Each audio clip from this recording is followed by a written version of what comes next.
two-time fitness champion, world champion, Oksana Grishina. Skip LaCour, our Mr. Universe champion, multi. How many times you won the Universe champion? 5 times. 5 times. Skip LaCour. I'm the host, Shawn Ray. We're here to talk to you guys a little bit about bodybuilding, obviously fitness with our only female on the panel, and the new craze, which is classic physique. We'll get Reagan and Danny maybe to pose down a little bit later. And 212, today you had on a sling. I'm hitting the bad shoulder. He had his arm in a sling. Let's talk to Guy real quick. Guy, you've been around for a very long time. You were injured when I saw you. You look healthy now. Tell the audience what's happening with you. You got a microphone or no? There you go. Take Reagan's. The rookie. Go ahead. You gotta earn your stripes, brother. You gotta speak louder. Gotta earn your stripes, pal. So, football background for 15 years, getting hit for 15 years, and training the way I train.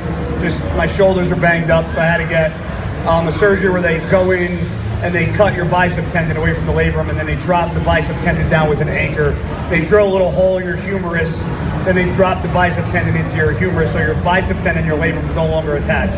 So I got this one done June 26th. This one's getting done July 31st. So I'll have 2 good shoulders to start training the way I normally train and been training for all these years. But are you done? Will you be done, or are you coming back? Fuck no, I ain't done. He's from New York, guys, so pardon the language. New Jersey. Yeah, no, not done. Not even close. I got a good 4 or 5 years left in the tank, so definitely not going anywhere for a long time. All right, and somebody that's not going anywhere, Jay Cutler, ladies and gentlemen, a cut above. I like to remind people that Jay wasn't born Mr. Olympia. He's got a very interesting story coming out of Worcester, Massachusetts, I believe it was. A former teenage national champion. That's where it all started for Jay, but Jay didn't go from teenage national champion to Mr. Olympia. A whole lot of things happened in between before he created his Hall of Fame bodybuilding career and his entrepreneurial bodybuilding legacy that he's building now. Jay, take us back to when you were a teenager, because very rarely do we even see teenage bodybuilders anymore. You were there coming up behind a lot of legendary teenagers. As a matter of fact, I think you competed against Branch Warren in that teenage national championships. But take us back to where it started and where you are today. I saw pictures of you in the magazine with Ferraris and Corvettes, and I said, I want to be like Shawn Ray. Fresh Prince. I thought every bodybuilder was rich then, so, and every bodybuilder in California lived the dream. True. And I lived in Massachusetts, so for me, you know, I wanted to be something great. I never realized that bodybuilding would ever take me to the places that it's taken me and continues to take me even after retirement. So I think everyone has a dream or vision what they want to do, and I think some people are scared to pull the trigger to do it.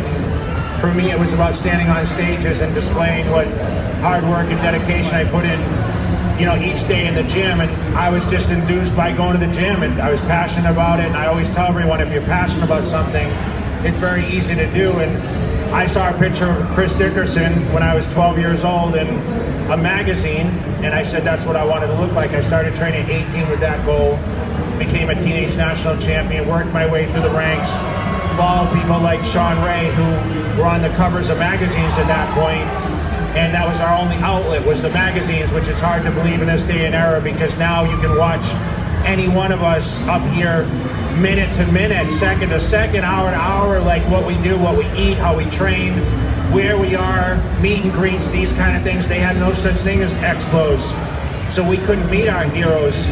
Today we're at the advantage of being able to watch our heroes on YouTube and be able to meet at the expos and watch at bodybuilding shows, which are now in abundance, where they were very few and far between back then. So I mean, we didn't even know, and I always tell this story with the Mr. Olympia competition when Shawn was competing. I was in a local gym, and I didn't know until 3 months later who won. Couldn't call up anyone and hear about, okay, a guy's competing in Mr. Olympia. Remember, the show was traveling at that point. So for me, you know, it's advanced so much now, and I think now I'm still as much of a fan of the business and seeing the younger generation come up and trying to bring a role model for the people that have that vision of being great. It's just awesome you guys come out here and support this event, support all us athletes, and hopefully that the next one stands in this, or sits in this audience that's going to be next to reach the stages and potentially be any one of us up here. Absolutely. When Jay says it could be anyone, he's absolutely right. It could be anyone from anywhere. Arnold Schwarzenegger.